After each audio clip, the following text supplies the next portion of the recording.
Bacaan dari kitab Yesaya. Beginilah firman Tuhan. Hiburlah, hiburlah umatku, tenangkanlah hati Yerusalem, dan serukanlah kepadanya bahwa perhambaannya sudah berakhir, bahwa kesalahannya telah diampuni, sebab ia telah menerima hukuman dari tangan Tuhan 2 kali lipat karena dosanya. Ada suara yang berseru-seru, siapkanlah di padang gurun jalan bagi Tuhan, luruskanlah di padang belantara jalan raya bagi Allah kita.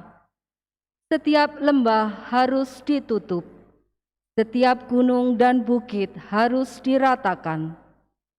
Tanah yang berbukit-bukit harus menjadi rata, dan yang berlekuk-lekuk menjadi datar.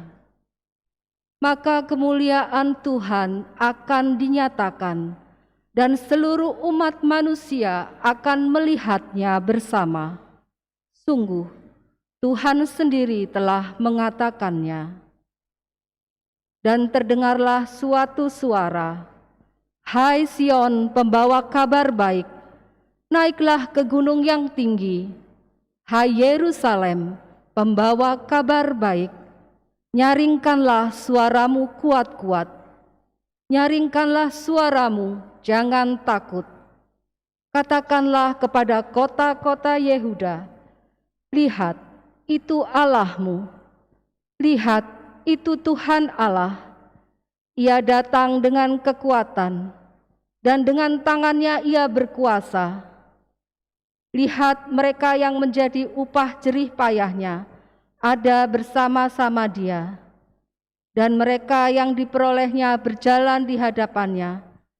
Seperti seorang gembala, ia menggembalakan ternaknya dan menghimpunnya dengan tangannya. Anak-anak domba di panggungnya, induk-induk domba dituntunnya dengan hati-hati. Demikianlah sabda Tuhan.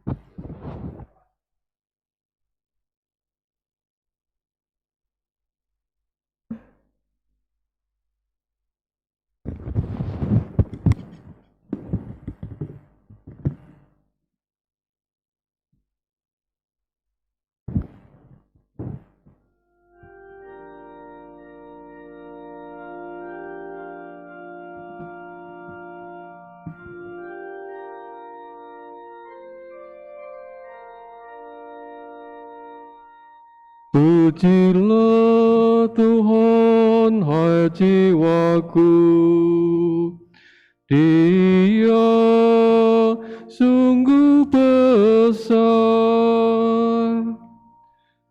Pujilah Tuhan, hai jiwaku, Dia sungguh besar. Tuhan Allahku, Engkau sungguh besar. Engkau berpakaian keagungan dan semara, berselimutkan terang ibarat mantel. Engkau membentangkan langit laksana tenda. Pujilah Tuhan, hai jiwaku, Dia sungguh besar. Engkau mendirikan bangsal-bangsal megah di atas air. Awan-awan kau jadikan kendaraan, dengan bersayapkan angin engkau melayang-layang. Angin kau jadikan suruhan, dan api menyala kau jadikan pelayan. Pujilah Tuhan, hai jiwaku, Dia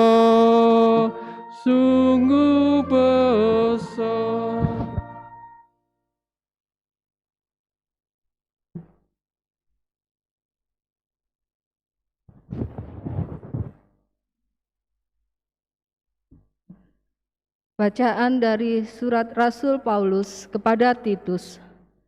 Saudaraku terkasih, sudah nyatalah kasih karunia Allah yang menyelamatkan semua orang.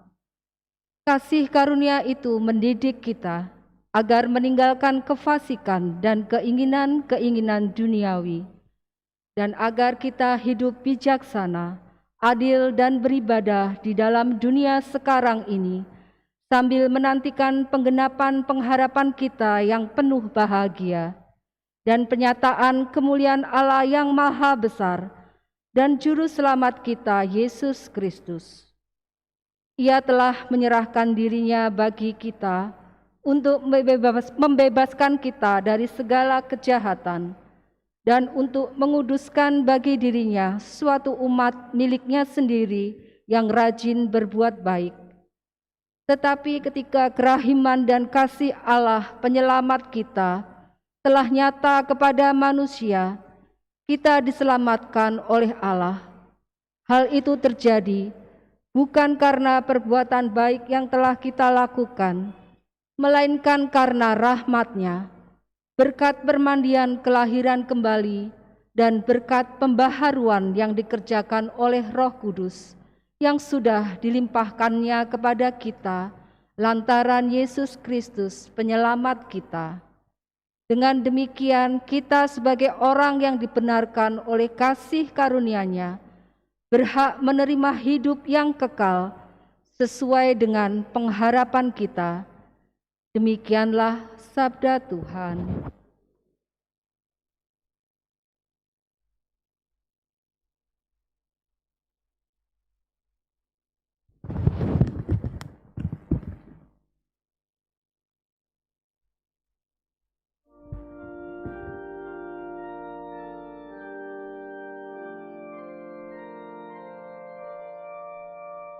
Haleluya, haleluya, haleluya, haleluya. Dia yang lebih berkuasa daripadaku akan datang, kata Yohanes. Ia akan membaptis kamu dengan Roh Kudus dan dengan api.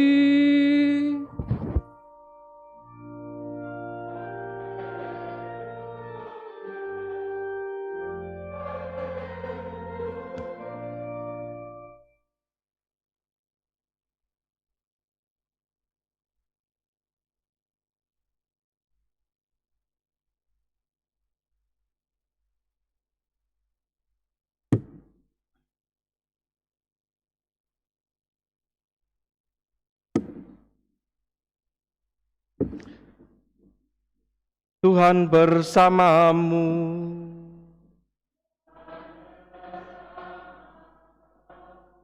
Inilah Injil suci menurut Lukas.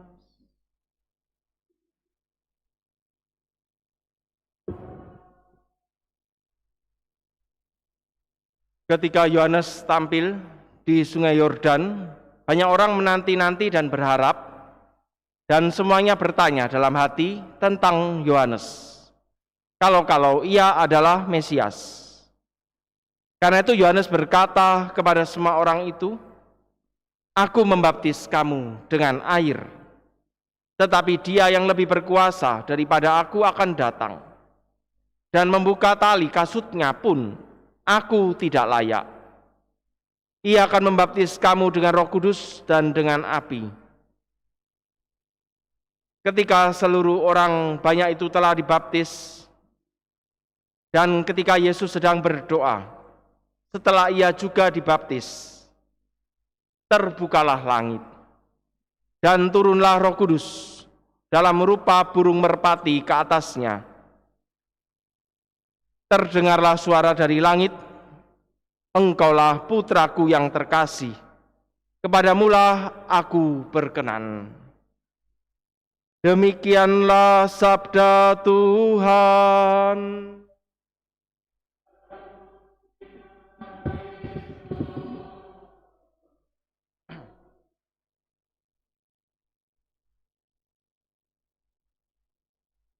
ketika Yesus sedang berdoa, setelah ia juga dibaptis, terbukalah langit dan turunlah Roh Kudus dalam rupa burung merpati ke atasnya. Dan terdengarlah suara dari langit, "Engkaulah anak yang kukasihi, kepadamulah aku berkenan." Saudara-saudari yang terkasih dalam Kristus, baptisan adalah saat yang penuh rahmat bagi seluruh manusia yang menerimanya. Karena pada saat kita dibaptis itulah kita secara sah diangkat menjadi anak-anak Allah. Dan apa yang Tuhan Yesus alami dalam kisah pembaptisannya juga kita alami dalam kehidupan kita masing-masing ketika kita dibaptis. Dan dalam Injil tadi kita mendengarkan apa yang Allah Bapa serukan ketika Yesus dibaptis. Katakan, "Engkaulah anak yang kukasihi, kepadamulah aku berkenan." Demikian juga ketika kita dibaptis. Allah juga mengatakan kepada kita, "Engkaulah anak yang kukasihi." Saudara-saudari yang terkasih, mengapa baptisan itu penting? Kalau kita merenungkan kembali dalam kisah penciptaan di kitab Kejadian, dikatakan bahwa manusia diciptakan oleh Allah dari tanah. Tetapi yang membedakan manusia dengan hewan adalah manusia dihembusi dengan roh Allah. Manusia dihembusi dengan roh Tuhan sendiri. Sehingga dengan demikian dalam diri manusia terdapat unsur kealahan, keilahian di dalam diri kita. Akan tetapi citra Allah dalam diri manusia tadi menjadi rusak dan hilang ketika manusia jatuh dalam dosa. Karena itulah baptisan menjadi peristiwa yang penting di dalam kehidupan kita.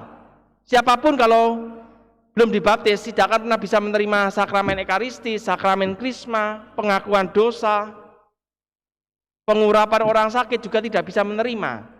Karena itu penting bagi kita untuk menerima sakramen baptis. Saudara-saudari yang terkasih, baptisan bukan sekedar romonya atau orang menyiramkan air ke atas kepala kita, bukan hanya sekedar itu.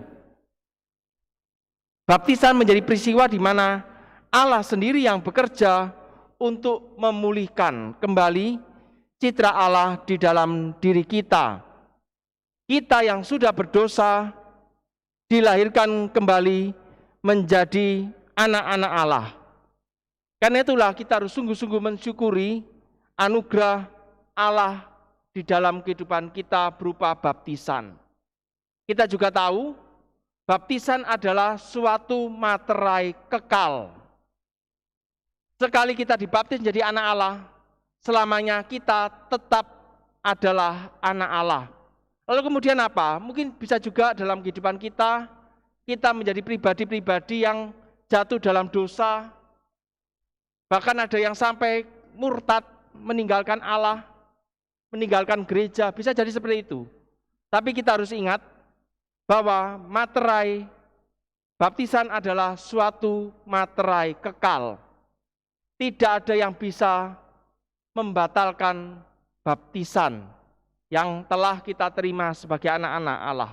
Saya merenungkan dalam kehidupan kita, mungkin kita pun mengalami, mungkin ada orang yang sampai meninggalkan iman hanya karena mungkin jodoh, mungkin aja karena jabatan, karena karir, karena kekayaan apapun alasannya. Mungkin ada yang sakit hati, lalu kemudian meninggalkan gereja. Kalau saya merenungkan, ternyata dalam kitab suci itu Allah sudah memberikan teladan tentang bagaimana orang-orang itu beriman. Kalau saya merenungkan mungkin ada 6 atau 7. Yang pertama adalah teladannya adalah Maria, Yosef, dan Yohanes. Mereka ini adalah orang-orang yang setia dari awal sampai akhir. Bahkan ketika Yesus mengalami penderitaan, jalan salib, Maria dan Yohanes tetap setia berjalan bersama Yesus. Ini adalah model yang pertama. Kita pun diharapkan menjadi model yang pertama ini. Model Maria dan Yohanes. Dan Yosef sebenarnya. Yosef pun juga sama. Dia tetap setia kepada Yesus dari awal hingga akhir hidupnya. Sama sekali tidak pernah meninggalkan Tuhan. Tidak pernah murtad. Ini model yang pertama. Maria dan Yohanes setia sampai akhir. Model yang kedua adalah model beriman Petrus. Petrus adalah murid Yesus. Dia sangat militan. Tapi ternyata ketika Yesus mengalami penangkapan, ketika Yesus diadili, Petrus murtad. Petrus meninggalkan Yesus. Tetapi kemudian setelah Yesus bangkit, Petrus bertobat. Ini mungkin sama, mungkin ada saudara-saudari kita yang sekarang ini murtad. Kita tunggu. Semoga dia menjadi seperti Petrus. Sewaktu-waktu mungkin entah ketika sudah tua, sudah sakit, mau bertobat kembali bisa. Tinggal panggil romonya, mau bertobat, mau bisa menerima sakramen tobat, bisa menerima pengurapan kembali. Karena apa? Karena baptisan adalah suatu materai kekal. Ini model beriman yang kedua, Petrus. Yang ketiga adalah Yudas Iskariot. Yudas Iskariot dari awal mengikuti Yesus, tetapi kemudian Yudas Iskariot murtad juga. Dan Yudas Iskariot tidak pernah kembali bertobat, tidak pernah kembali kepada Yesus. Mungkin juga ada saudara-saudari kita seperti Yudas Iskariot, mengikuti teladannya Yudas Iskariot. Pernah dibaptis, mungkin karena pekerjaan, karena karir, lalu kemudian meninggalkan Yesus, meninggalkan iman, dan tidak pernah kembali. Model yang keempat adalah Dismas. Dismas dari awal tidak pernah mengikuti Yesus. Dismas adalah penjahat yang berada di sebelah kanan Yesus. Tetapi ketika di akhir hidupnya, Dismas mau mengikuti Yesus. Dismas bertobat. Kalau saya merenungkan, mungkin ada juga di gereja ini, saya juga beberapa kali mendapatkan orang-orang yang sudah lansia, baru kemudian dibaptis, mau percaya pada Tuhan. Inilah kalau saya merenungkan, ya inilah model beriman seperti Dismas. Mungkin juga ada saudara-saudari kita yang mungkin gak pernah sama sekali mengenal gereja Katolik, tidak pernah mengenal Yesus, tapi di saat akhir hidupnya mungkin mau percaya pada Tuhan dan dibaptis. Karena itu kita juga harus terbuka dengan siapapun yang mau menerima Yesus, berapapun usianya. Saya beberapa kali juga membaptis orang-orang yang di atas 80 tahun. Ya memang itu bagi saya itu adalah suatu karunia Allah, rahmat yang Tuhan berikan kepada kita. Lalu yang lain lagi adalah model penjahat yang ada di sebelah kirinya Yesus. Ketika mendapatkan tawaran untuk bertobat ternyata tidak mau, menolak tawaran Allah. Sama sekali tidak pernah mengikuti Yesus dan ketika diajak juga menolak. Model beriman yang keenam adalah model seperti Thomas. Mengikuti Yesus tapi tetap hatinya degil, hanya mau percaya ketika mendapatkan mujizat. Bisa jadi juga ada orang-orang seperti itu. Belum percaya walaupun sudah banyak anugerah yang Tuhan berikan, tapi tetap tidak mau percaya, menunggu mujizat yang luar biasa. Juga ada model beriman seperti Thomas. Lalu juga yang ketujuh adalah, kalau kita mau pernah membaca, ketika para rasul berkata kepada Yesus, Tuhan Yesus, ada orang-orang di luar kelompok kita yang ternyata melakukan mujizat, mengusir setan demi namamu. Kalau saya merenungkan, itulah orang-orang Kristen yang non-Katolik. Mereka berada di luar kelompok para rasul. Tapi kemudian mereka bisa melakukan mujizat, bisa. Tapi harusnya kita merenungkan bahwa bersyukurlah kita yang beriman dalam gereja Katolik. kita berada di kelompoknya Yesus beserta para rasul. Karena itu, saya mengingatkan sekali lagi dalam pesta pembaptisan Tuhan ini, iman kita harus kita jaga, harus kita rawat dengan sungguh-sungguh. Ini adalah suatu anugerah yang luar biasa yang Tuhan berikan kepada kita.